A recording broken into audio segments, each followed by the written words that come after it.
যে আসলে লাইলাতুল কদরের এত গুরুত্ব কিভাবে আসলো, এই বিষয়টা যদি আপনি একটু বলেন, এর গুরুত্ব এবং তাৎপর্য। শেখ চমৎকার একটি প্রশ্ন করেছেন যে গুরুত্ব এবং তাৎপর্য। লাইলাতুল কদর মহিমান্বিত রাত, এই রাতের গুরুত্বটা এত বেশি যে বছরের সবচেয়ে শ্রেষ্ঠ রাত এই রাত। তো কেন আমরা যদি এই সূরার দিকে যদি তাকাই, একটি সূরা কোরআনুল কারীমের স্বতন্ত্র একখানা সূরা একটি রাতের গুরুত্ব বর্ণনা করে আল্লাহ রাব্বুল আলামিন অবতীর্ণ করেছেন, এবং সেখানে তিনি এর কারণটা কিন্তু উল্লেখ করেছেন, ইন্না আনজালনাহু ফি লাইলাতিল কদর, নিশ্চয়ই আমি একে অর্থাৎ কোরআনকে কদরের রাত্রে অবতীর্ণ করেছি। তো কোরআন অবতীর্ণ হওয়ার কারণেই কিন্তু এই রাত মর্যাদাপূর্ণ হয়েছে। এবং আমরা জানি যে কোরআনুল কারীম অবতীর্ণ হয়েছে রমাদান মাসে, এবং রমাদান মাসে কোরআনুল কারীম অবতীর্ণ হবার কারণে পুরো রমাদান মাস মর্যাদাপূর্ণ। এবং পুরো রমাদানের মধ্যে একটি রাত, যে রাতে আল্লাহ রাব্বুল আলামিন কোরআনুল কারীম অবতীর্ণ করেছেন, তো সেই রাতটি রমাদানে আবার শ্রেষ্ঠ, তার মানে বছরের সবচেয়ে সেরা রাত হলো এটি। তো প্রথম বিষয় হলো যে কোরআনুল কারীম অবতীর্ণ হয়েছে এই রাতে, এই কারণেই এই রাত মর্যাদাপূর্ণ। দ্বিতীয়ত হলো যে আল্লাহ রাব্বুল আলামিন কোরআনুল কারীমে স্বতন্ত্র সূরা নাজিল করেছেন, শুধু সূরাই নয় বরং সূরা দুখানে আল্লাহ রাব্বুল আলামিন বলেছেন ইন্না আনজালনাহু ফি লাইলাতিন মুবারাকাতিন, এই রাতে লাইলাতুল কদর আল্লাহ রাব্বুল আলামিন এটা বলেছেন ফিহা ইউফরাকু কুল্লু আমরিন হাকিম।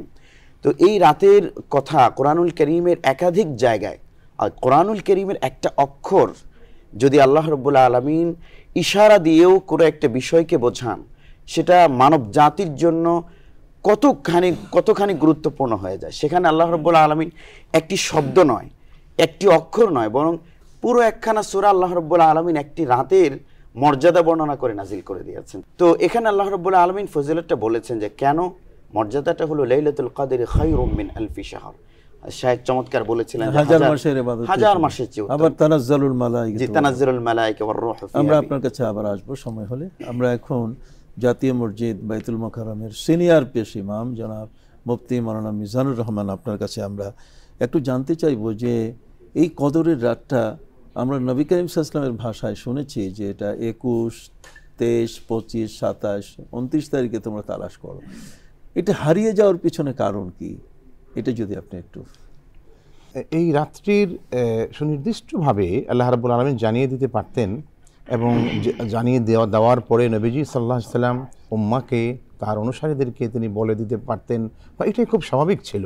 কিন্তু আমরা দেখেছি ব্যাপারটা এভাবে হয়নি, বরং বলা হয়েছে অনুসন্ধান করতে, তালাশ করতে, একেবারে সুনির্দিষ্ট করা হয়নি। কিছু ফালতামিসুহা তাহাররাউ লাইলাতুল কদর ফি আশরিল আওয়াখির এইভাবে বলা হয়েছে, বা বেজুর রাতে ফিল ভিতরি ফি আশরিল আওয়াখির, বেজুর রাতে তালাশ করতে বলা হয়েছে। এটা ঠিক যে রমাদানের মধ্যেই এই রাত আছে, এবং আরও যদি কাছাকাছি বলা যায় হাদিসের সবগুলি বর্ণনা সামনে আনলে যে শেষ দশকে অবশ্যই সে রাতটি আছে। তবে যে প্রশ্নটি ছিল যে আসলে এইভাবে একেবারে সুনির্দিষ্ট আমরা পেলাম না কেন, হারিয়ে যাওয়ার পিছনে যে এক বিষয়টি সামনে আসছে যে নবী করিম সাল্লাল্লাহু আলাইহি ওয়াসাল্লাম তিনি বলেছেন যে উরিতু লাইলাতুল কদর, আমাকে দেখানো হয়েছিল এই রাতের সম্পর্কে, এই রাত্রি কোন রাত্রি সেটা আমাকে জানানো হয়েছিল। তারপরে উনসিহা, বা আমাকে আবার ভুলিয়ে দেওয়া হয়েছে। এই যেটা হয়েছে যে ভুলানো, তাকে ভুলিয়ে দেওয়া হলো কেন, যে তিনি বললেন ঘটনা সাহাবায়ে কেরামদের সামনে যে বিষয়টা এই ছিল যে আমি যখন এই বিষয়টি তোমাদের সামনে বলবো সেই নিয়তেই আমি আসছিলাম, তো দেখলাম পথিমধ্যে দুজনের মধ্যে ঝগড়া হচ্ছে, কথা কাটাকাটি হচ্ছে। তো সেটা দেখে ওইদিকে আমি মনোযোগী হয়ে গেলাম, আর এদিক থেকে সুনির্দিষ্ট যে দিনক্ষণ এটা আল্লাহ পাক আমাকে ভুলিয়ে দিলেন। তার মানে হলো মানুষে বিবাদ ঝগড়া এটা যে কত একটা জঘন্য বিষয়, এবং কতটা মানুষের জীবনের রহমত বরকত থেকে বঞ্চিত হওয়ার জন্য কত বড় মারাত্মক কারণ, এটা বোঝা এখান থেকে আমরা সহজে এটা বুঝতে পারি।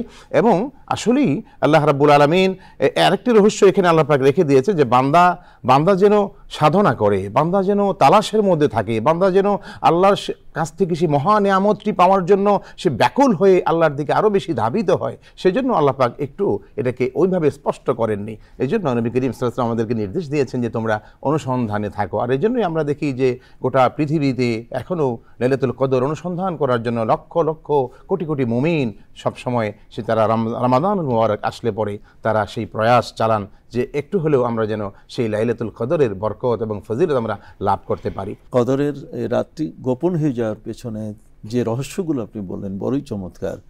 আর এটা গোপন হওয়ার স্বার্থ এটা হলো যে আমরা সারা বছর যেন কদরের রাত আমরা খুঁজে বেড়াই। ঠিক অনুরূপভাবে ইমাম আবু হানিফা রাহমাতুল্লাহ আলাইহি তো বলেছেন যে রমজানের ভিতরেই এটা আছে, তবে কোন রাতে আছে সেই রাতটা তো আমাদের জানা নাই। এ কারণে আমাদেরকে প্রতিটি রাতেই তালাশ করতে হবে এই কদরের রাত। তাহলে কদরের রাত মানে হাজার মাসের ইবাদতের চেয়ে উত্তম, যেটি আমাদের পূর্বে মাওলানা ওমর ফারুক সাহেব বললেন যে এটা এমন একটি রাত যেটা ৮৩ বছর ৩ মাসের একটা সময় ধরে নিরঙ্কুশভাবে ইবাদত করে যেটা লাভ করা যায়। আর বনী ইসরাইলে তো 4 জন নবী, হযরত আইয়ুব আলাইহিস সালাম, জাকারিয়া আলাইহিস সালাম, হিজকিল ইবনে আজুজ, তারপরে আপনার ইউশা ইবনে নুন, তারা তো কোনো রকম চোখের পলক না মেরে তারা এই ধরনের এই ৮৩ বছরের দীর্ঘ সময় ধরে তারা কিন্তু ইবাদত করেছেন এবং এই সবটি আল্লাহ তাআলা আমাদের মধ্যে ট্রান্সফার করে দিয়েছেন যে যাতে আমরা যদি রাতটা জেগে থাকি তাহলে সেই সবগুলো